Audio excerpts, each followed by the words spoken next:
She was a gentle soul. All the people that knew her loved her. She didn't have a bad bone in her body, really.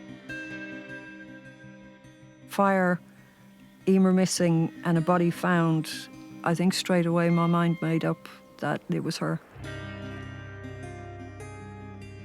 He was heavily involved in drugs. He was very well known to be violent. He was the type of guy that if he walked into a pub, people would leave. Next thing I know, we hear that he's been out on the Aran Islands, he's been throwing rocks at tourists, he barricaded himself in the fort. He was never questioned officially. Why weren't the guards waiting outside that clinic? Why weren't they there to pick him up? Why weren't they watching him? You have this constant feeling that things weren't right. There was something not right. John Griffin had gone missing. He had just vanished into thin air. Why is a guy like him running? Why is he staging a suicide? It didn't look right. Any call from a person has to be followed up. I thought there was a very strong possibility that he was there.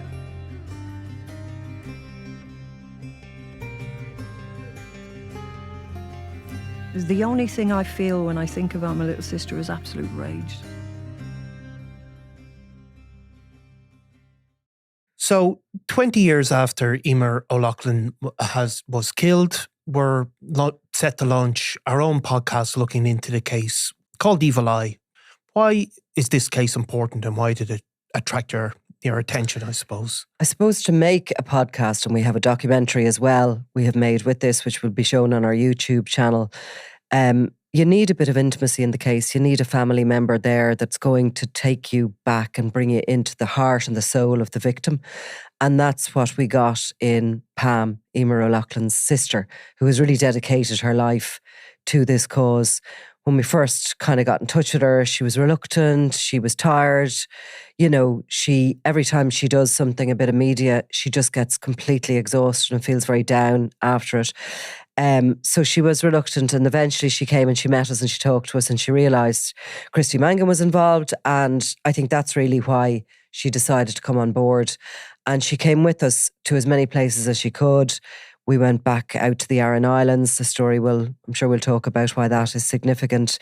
So you have that, but you also have a case, I think you'd agree with me, that can be solved.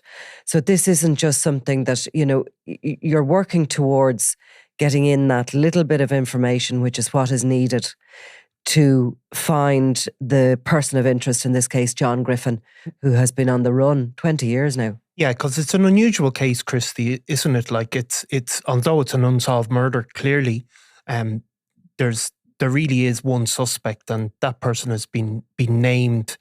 When did you first start working on this? Was this one of the first cold cases that you looked into? The cold case unit was established in 2007. Yeah. So it was one of the first ones that came across our desk. They come through various guises. Either the local investigators, nominate a case to the cold case unit to review, or else maybe a local investigator who's simply not happy with what had transpired at a particular time, or more importantly, the family make contact. And in this case, the family were certainly perturbed over the lack of progress, or what they believed to be lack of progress in the case, that maybe it hadn't moved as quickly as they would have liked. And that is a constant problem with investigations, where families think the investigation is stalled. Sometimes it actually is, but sometimes it is moving and the family are not as informed as they should be. So with this case, it came to our attention. I was struck by it, by the sadness, number one, of the finding of Emer in the circumstances that she was found. Then, you look at and see there's a person of interest in John Griffin. He's floating around. His name is always popping up in the file. And then also he disappears, presumed dead through suicide. Excuse me. So it had a lot of elements in it that I thought, with an independent look, you could make progress. And there's always hope in making progress in the cases that you're presented with. It's a matter of having the time to do it, making the time to do it. So, Nicola, just to go back to the case, it's obviously we're in an anniversary, effectively, of a 20-year anniversary of it. But can you just sort of go through what happened that night? So Emer O'Loughlin was 23 years of age at the time, and she was living in a place called Ballyborney in Tubber in County Clare, which is on the edge of the Burren. And she was living with a boyfriend at the time in a mobile home. But they were both studying. He was working, I think, she was studying, and they were saving their money to build a house. So it was quite normal. They weren't, her sister talks about, in a way, sometimes she thought they were written off as hippies. They weren't. Yeah. This was his family land. And there was one or two other kind of mobile units on the land, one of which was occupied by John Griffin, who was known within the community as a little bit of a drug taker, bit of a troublemaker, but nothing really off the radar, And she was at home this particular morning. She had spoken to her boyfriend, Shane. Her phone, the electricity had gone in their caravan, their mobile home, and he sort of advised her, go over to the neighbours and see if you can charge up. So as the day continues, there's reports of a fire down there. And when they come, the mobile home where he lived is completely destroyed and he's missing. And I think it took a while even to find the remains inside. It did. It took a good while to find the remains inside. There was no sign of Emer, obviously, so that alerted. There was serious concerns. She couldn't be found. And the fact she couldn't be contacted by mobile phone was of huge concern to her partner. And it then took a number of hours to actually get into to where the fire took place because of the heat and the debris that was there. And then tragically, her remains are found there, but her head was a number of feet away from her torso. So was there straight away a suspicion of murder, or was there a belief that this was, somebody dying tragically in a fire? No, there wasn't a suspicion of murder initially. What this case was, the way it was treated, and a lot of cases that are treated initially, it's suspicious. So it remains suspicious until proved otherwise. Yeah. Unfortunately, a lot of people die in suspicious circumstances. But upon investigation, it's proven that they maybe fell down the stairs. Yeah. They may have been intoxicated. They may have tripped and fallen, whatever.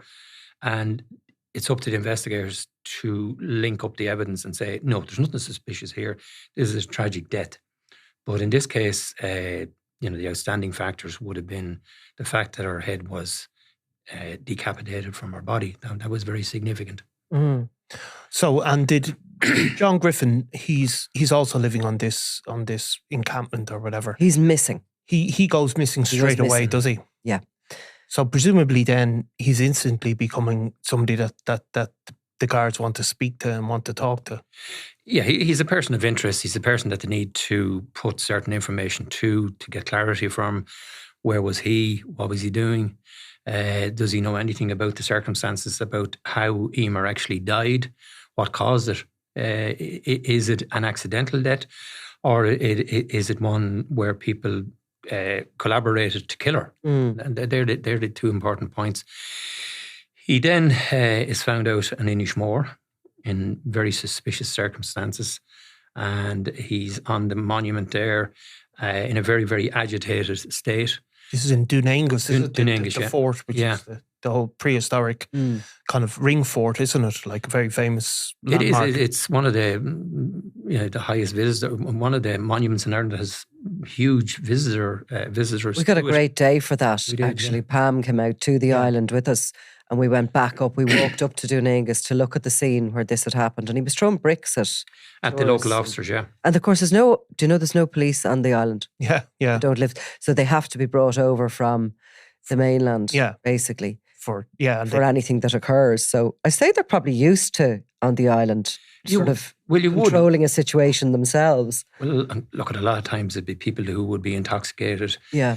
Maybe there would be disputes between people. So, they'd be going out to the islands to deal with local problems that are local to maybe farmers or neighbours. That sort of incidents taking place. Nothing too taxing.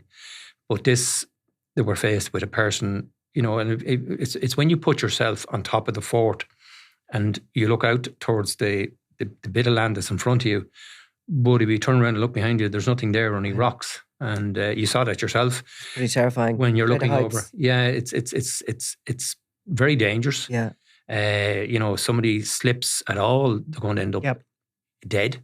So, the officers who were there, I've no doubt, were faced with a person who was very unwell at the time, for whatever reasons. They didn't know. So their job really is not to antagonize the situation, not to force that person into taking an action that they shouldn't take, like actually run and kill themselves or cause serious injury. So they talked him down, and then he was taken away to a hospital in Galway, where he was due to be kept in, but he was literally gone out there, I think, within 3 days. He was sort of sectioned, wasn't he? Yeah. And gone. So kept in a psychiatric facility, but... At this stage, is everything linking up? Like, are the guards who've arrested him there? Is that coming back to the people investigating the death of Emer O'Loughlin? They would have known about it, but ultimately, there isn't a crime as such. Yeah. So, if you look at this from a very, very cold evidential point of view, what could you have arrested him for at that particular time? You didn't have a crime to arrest him for. There was a suspicious death is not a crime. That's that's an unfortunate, cold, hard fact. So when you're arresting somebody for something, you have to have a reasonable suspicion that they're involved in the crime. And what is the crime? And also, you spoke about her head being away from her body, but the heat of the fire was such that something remained. Could have happened, does it? Yeah, exactly. Yeah. Well, what was thought at the time by investigators that the heat was so intense that the head became detached, and you have to speak in a very sensitive way, about it. But ultimately, that was the consideration, was that had happened. Coupled with, when we were looking at the investigation file, you see exhibit C's, and you see that there was a large knife found in a potbelly stove a couple of days later. So, basic questions, obvious questions. Why was it in there? What was it doing there? You then also have a head. And this is a looking back exercise. And to be fair to anybody, I would always say, don't judge anybody with hindsight. You weren't there. But you can look back and see, is there evidence here that something else could have taken place? Yes, in 2010, 2009, 2010, when I was reviewing it, yes, you would be saying there is something else going on here. It's clear and obvious. It's more than suspicious, but the cause of death then is very inconclusive. A post-mortem took place, a forensic post-mortem.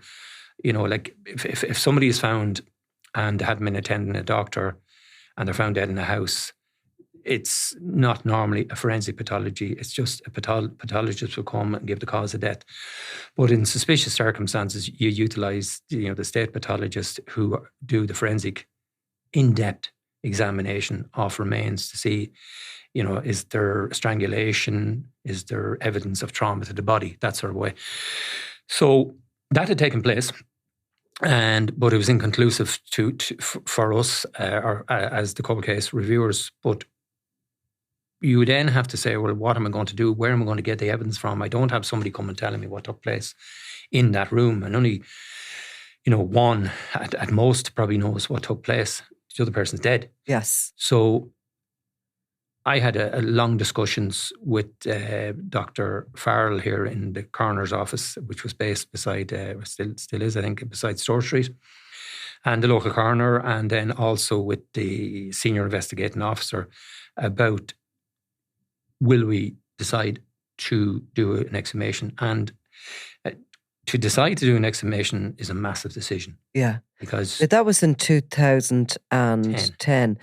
In the meantime, Griffin had left the psychiatric unit, signed himself out. Yeah. That's right. Had returned to the island. Yeah. Where items of his clothing were found, and with the suggestion that he had committed suicide. Which obviously he's coming out of a psychiatric hospital would be an immediate suggestion. So that is what is believed initially, is it? Or does that belief stay for long that he might have Well, it taken does. his own life? Well, no one saw him. Nobody Yeah. saw. No body was found. Yeah. And even the idea was that the clothes were left. It was It left in an an odd location, thing like, yeah, to do, really. Yeah. We do know that he had associations with people who could get on and off the island. Yeah. And there was suspicion, certainly from Emer's family, that he had done a runner. And I see at this point, do Emer's family believe do they know he's a suspect? Was there any history of interaction between Emer and Other than they were neighbours. No. yeah, There wasn't otherwise. Seemed They to were got just on. living nearby. They seemed to have got on okay. They Yeah. probably did borrow one another's electricity and a tea bag here and there, whatever. But no, there wasn't.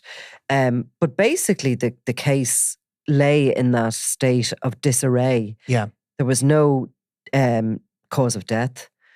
The person of interest was missing. Yeah. Possibly dead, possibly not.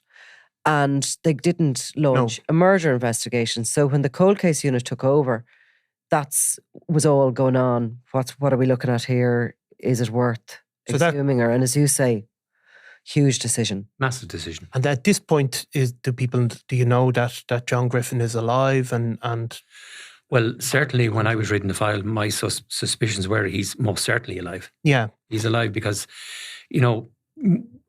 unfortunately, throughout my own career, I would have dealt with a lot of suicides.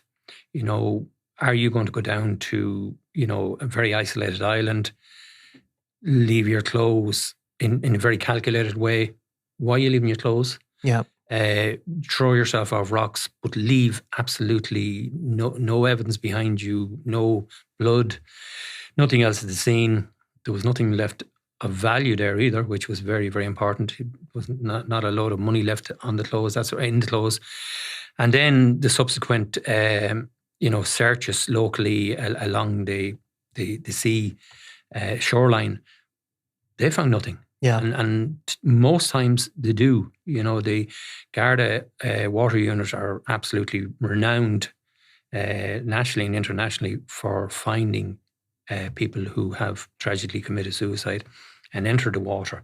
They know, from areas, down around the Cliffs of Moher that, remains will be swept up towards Louisburg and Mayo. Yeah. That has happened. So eventually, the remains will reappear somewhere after. more likely to. Oh, more than likely, yeah. And that Dún Aengus area is very similar to the Cliffs of Moher Absolutely. geography, doesn't it? It Yeah. looks similar.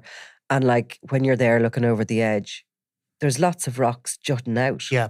Like it would be hard to take a clear fall Yeah. into the sea below without either getting caught on the rocks along the way. Yeah. Like it's hundreds of feet, isn't it? Yeah. You definitely, from that particular area, you're going to fall on rocks because it sweeps down. It's Yeah. not a sharp, entry into it. So, there were clear suspicions there. This guy is still... But that was faked. That it was suicide faked, yeah. faked. Yeah. Yeah. It's amazing though to think that presumably, it's believed he went then to the UK, isn't it? That Scotland in particular. was that where he was from originally, or was he?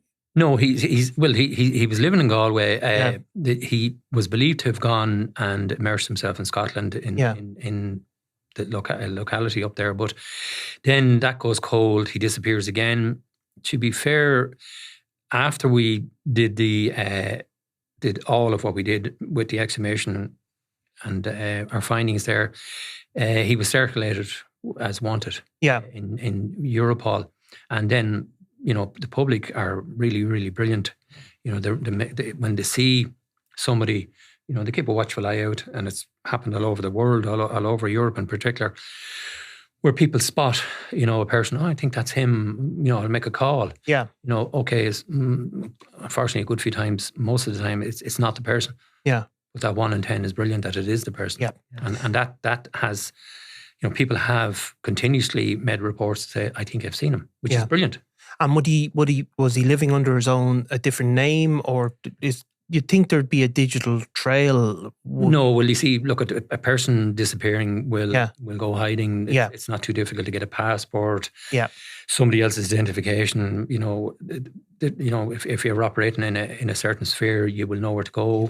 You'll get contacts eventually. Yeah. So obviously, then parallel to him being over in Scotland, the cold case investigation has begun. you spoke about the exhumation. Like what can you learn with an exhumation? Maybe all 5 years on, does it kind of give you that sort of extra piece of evidence that you didn't get the first time? It can, and when I was in the cold case, we did a number of exhumations, and like as I said, it's a monumental decision to decide to literally to take somebody out of their grave. It's awakening the dead, as one person said to me one time.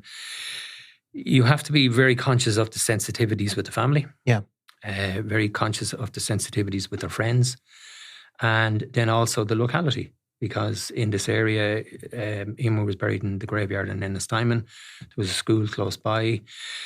And we wanted to be, not causing undue concerns to people. It can affect people, even people who are relatives in the graveyard. And you want to get in very early. So we arrived down to Ennistimon the night before. So that would have been the 18th of May, 2010. We have our conference. Everybody knows their role. Clearly know what you're going to do. You have your forensic investigators so that we're not going to lose evidence as we take the remains out. Historically, with poisoning cases, you would take a sample of soil from underneath and over the coffin. It was a wicker coffin, and it was a very bright morning when we were down there. Very, very sad. Very sad. And it's notable, even though there are upwards on 20 investigators there, there's complete silence. Nobody's talking. There's no chit-chat, no nothing. And you can see it has a visible impact on everybody, including myself. And then you're conscious, you want to do what you have to do in a professional way. You're very conscious of your own colleagues' media, and they arrive very quickly. It gets out, the guards are in the graveyard, there's something going on. And then also we had families coming down who were concerned, were we interfering with their graves, and we had to allay their fears, which we did. So Emer's remains are taken out in the wicker coffin, and then they're put into another coffin, and then they're taken by hearse to Galway University Hospital, which is the first important step in all of this procedure. And there has to be continuity of evidence. Somebody has to be with. From a garda perspective, with Emer's remains at all times, and that's simply to show that nobody else could have caused damage to her remains. It's as sad and simple as that. That's the reason for that. So Dr. Mike Curtis, who had advised us very well in relation to the way we were to proceed, exactly the way he wanted us to do the exhumation, and he then takes over in Galway University Hospital, and after about an hour of his examination, he comes to Superintendent Sean Healy and myself, and he is, clearly telling us that Emer died prior to the fire. So she was alive prior to the fire, but was killed. So that is so important, because people thought it was the fire that's causing her death. Yeah, but no, and the evidence would indicate that her first and second vertebrae were severed with a knife or a sword, something of that type of a weapon, and that's what would have ultimately caused her death. She dies then. And the heat of the fire, the first, of the fire, had sort of concealed that from the first forensic. Yeah, because there's a lot of smoke and a lot of intense heat. Yeah. Dealing with... It nearly kind of fused the bones back together. It was with the debris and the soot and everything that's floating around in the air. It covers everything over. So, it's difficult to see exactly that. But the second post-mortem did yield that. It also yielded that she had an injury to her rib, which was very important too. So overall, even though there's a lot of consideration given to the exhumation, it was hugely beneficial. It proves to be the right decision. But, you have to make a decision ultimately in the end. You can't just sit on your hands and what ifs and all that sort of stuff. Yeah, but presumably that cause of death is hugely important if you were to attempt to bring a murder charge. Oh, absolutely. Well, it is a murder then. Yeah, it becomes a murder, and you have maybe a reason to seek a warrant. Yeah. Have you been covering this story now at this is 2010? Is this I was certainly covering it. Certainly was covering it back in 2010, and there was a big sort of lot of media around it then because Yeah. she had been murdered. Emer Yeah. had been murdered, 5 years after her death. It was an upgrade to a murder inquiry. The focus was then on John Griffin, who seemed to have been, I think, in Scotland and Glasgow, was it, for a period of time. No use of his own identity, cards, bank cards. I don't think he's a guy who probably has certainly back then didn't have bank cards. He was a bit of a drifter type of a character.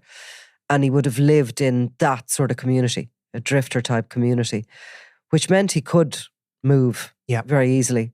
He wasn't buying a house. He wasn't probably having a bank account or a job or this kind of thing. Certainly if he had work, it was casual labour. So it allowed him to move. I spoke to Emer's late mother at one point. Members of her family would do interviews with the media. Pam has probably been the most consistent campaigner in this. And we should say that it's with Pam's permission that we're giving the details, those horrific details of her death. The fact that she was beheaded with some sort of a knife or a sword. And we wouldn't have been speaking about that without her sanction. No. She is of the opinion that people need to know how violently her sister died. Yeah. She wants people to, I suppose, out there who may know where Griffin is, what he may have possibly been capable of, should he be found to be involved in this, or if there's anybody else out there that, people have information. She believes that, stark as it is, it should be put out there in the public arena. Yeah, I mean, it's very hard for the families in those positions, aren't they, with the cold cases, because obviously they need the case to be in the public arena because they need tip-offs and they need information. But also they have to go in front of cameras then and do interviews, and it's not natural for people to have to bring their grief out in public. How has sort of Pam managed all of that? Well, she was fabulous, and she makes amazing person. The podcast and everything else. You can see that, what it takes out of her every time we spoke to her, met her, and she was very appreciative to have spoken to you. And there's one moment where you tell her she did the right thing, and she is just so. Because it just makes such a big difference for her, because she's sort of been like, she feels like she's been banging her head against a brick wall all these years and nothing has happened. But, for you in your status to be telling her you were perfectly right in everything you did, it's given all those years a bit of value to her, and she feels that she's done her. People want to do their best for their loved ones, be it their child or their parent or their whatever. And I suppose they do question, am I doing enough? Am I doing enough? But being told, yes, you were and you did and you were right. Yeah. And I mean, these are people who wouldn't be seeking out publicity in any normal circumstances of their life. And it's kind of, they're in a tough position because they are needed to bring it to public attention. Every family needs a champion. Yeah. And Pam was the champion for the O'Loughlin family. And it was extremely tough, you could see, for her to have to continuously do this for 20 years. But, I think everything she did, she has to get the utmost praise as regards carrying herself the way she did. Perseverance. She persevered, didn't give up. And for me personally, she's kept Emer's memory alive, which is so important because somebody has to speak for the deceased. It either has to be the family or it has to be the An Garda Síochána. Somebody has to be there as their voice, and she has been their voice or her voice for 20 years, which is so important. And it does take a hell of a lot of stamina and energy to do so, and she did it really, really brilliantly. And I think she was very articulate in describing how much it's taken out of her over the years. Yeah. It's hard to listen to, but it's important as well to know. Actually, one thing you said about Emer being people perceiving her as a hippie, because actually that was the first thing I ever remember reading about the case, that she was being described maybe as a kind of new age hippie type. Yeah, there were headlines at one point, wasn't it? Didn't we speak about that? There were. Yeah, but to be her accommodation, basically was somewhere to live because she was planning to build a house. And if you travel anywhere around Ireland, you'll see in at the back of farms, a caravan, mobile home or whatever, where, young people this is where they live until they build their house. That's regular. So, it's important, that people don't think that she was a person who was decided to be detached from society. Exactly. No, she was, a really, really It's the opposite. She was sensitive in person. college and Did Pam give a sort of, in the podcast, do you get a broader picture of Emer than maybe what's been painted before? You do, and through her friends as well, who we've spoken to, and others who knew her. So yes, you get a kind of, I think, an understanding of the type of person she was. She was 23. She was in college. She was arty. Yeah. She was very talented, skilled, was in a relationship which she was hoping would lead to something, with their own home in such an idyllic corner of Ireland. She had everything to live for. No enemies, was a bubbly, kind person. And, her life was ended in a horrific way.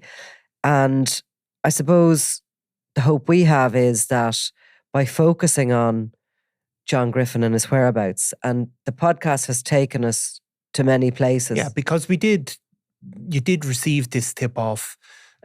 Basically, somebody has identified a person based on the continent, let's put it that way, who they suspect is Griffin, presumably living under a different name. And it is something that you went and had a very good look at. What can you tell us about that? You go ahead there now. Well, you're the boss. It was, I don't know about that. No. Information came in to the family that indicated that he was on the continent. Yeah. And that he was living there in off the beaten track. That's a very good way of putting it. Yeah. And that, if you went and looked, you may find. So Nicola contacted me. The local garda were contacted as well, so they're well aware of the information. And do you go, or do you just sit back and say, well, he could be there, maybe he is, maybe he's not?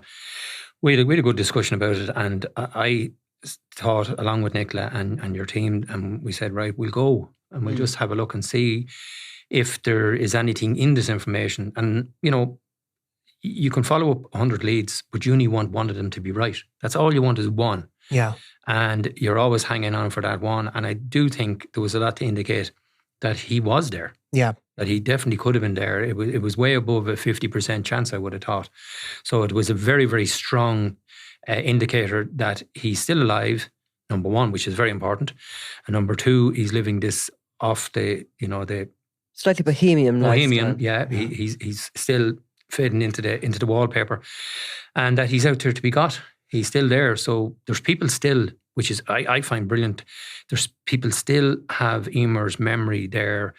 They're thinking of her, and they're still ringing up to say this could be him. And of course, Christy, the reason it's called Evil Eye, the podcast, is because he does have an identifying feature of a tattoo, and that, even though he hasn't been pictured in, is it 20 years, probably since the most recent picture. Like that tattoo is there, and that maybe is what people keep an eye out for. Yes, it is. It's an eye of Horus. It's on his neck here, going into his breastbone. So, has he got that removed with some way of getting it done? Somebody might remember that procedure took place, or maybe he got it covered over with some other tattoo. So they're all little points that are important. Or else he still has it, and it's a weird place. Can you imagine the pain of that, getting a tattoo there? Yeah.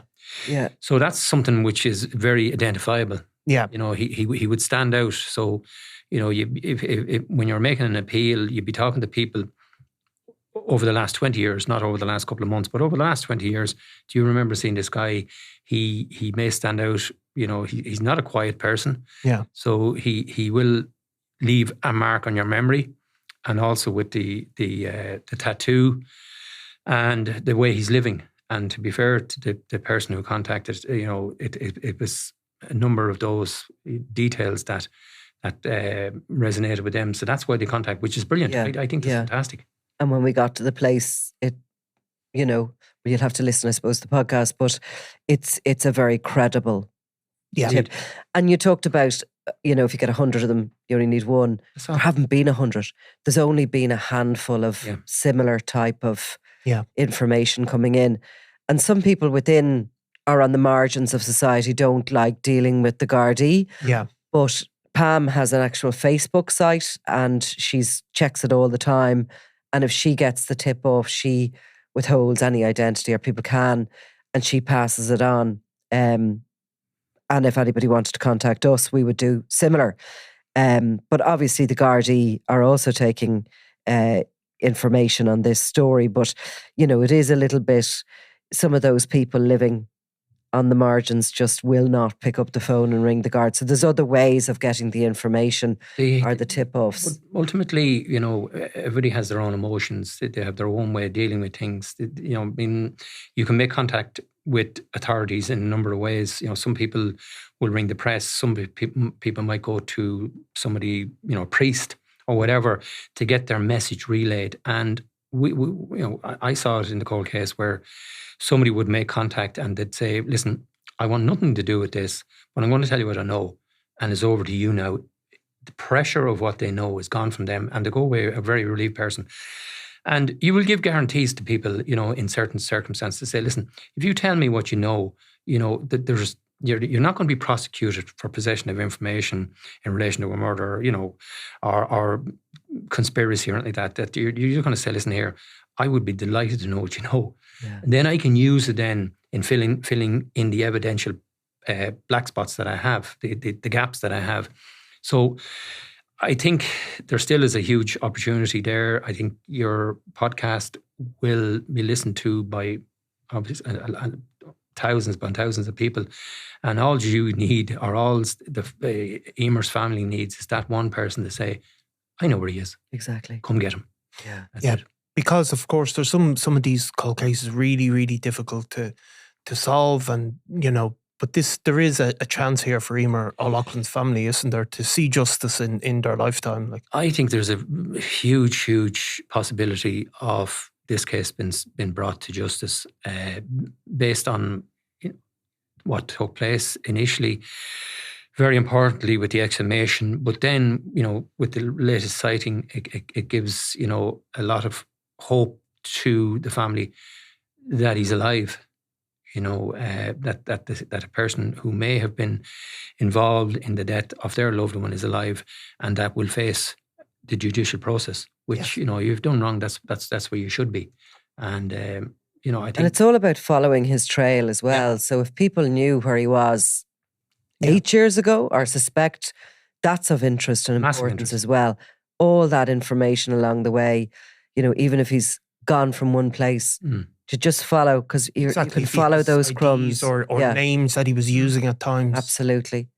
Or he might have told or kept in touch with somebody, and all of that is vital. So anybody really should hopefully please come in with information to any of those. Or if he wants to come back and say, listen here, this is my story. Well, exactly. Yeah, that happens sometimes, does it? It does happen. In a blue moon? Yeah, no, it does actually, yeah. You'd be surprised with people after a number of years, sometimes when they're about to face their own maker and they say, listen here, I did something really, really wrong 50 years ago, and I'm not going to be alive in 12 months' time. This is what happened. And they do tell about their part in certain murders, and they do die. Yeah. We always had a term for that, guilty but dead. Yeah. And that's but you would rather have them face justice. That's what a family needs. Most families will say, we want justice for our loved one. Yeah. We want to know what happened and why it happened. Absolutely. They need those answers. Yeah. So Nicola, when is the podcast out, and where can people find it? So the podcast is out. It starts on the 15th. It's an 8-part podcast. We'll probably dump 3 episodes in the beginning, because I know how frustrating it is when you start listening to a podcast and there's only one to listen to and you have to wait another week. So we'll do that. We have a video documentary to go along with it. And week by week after that, we will be dropping episodes every Tuesday.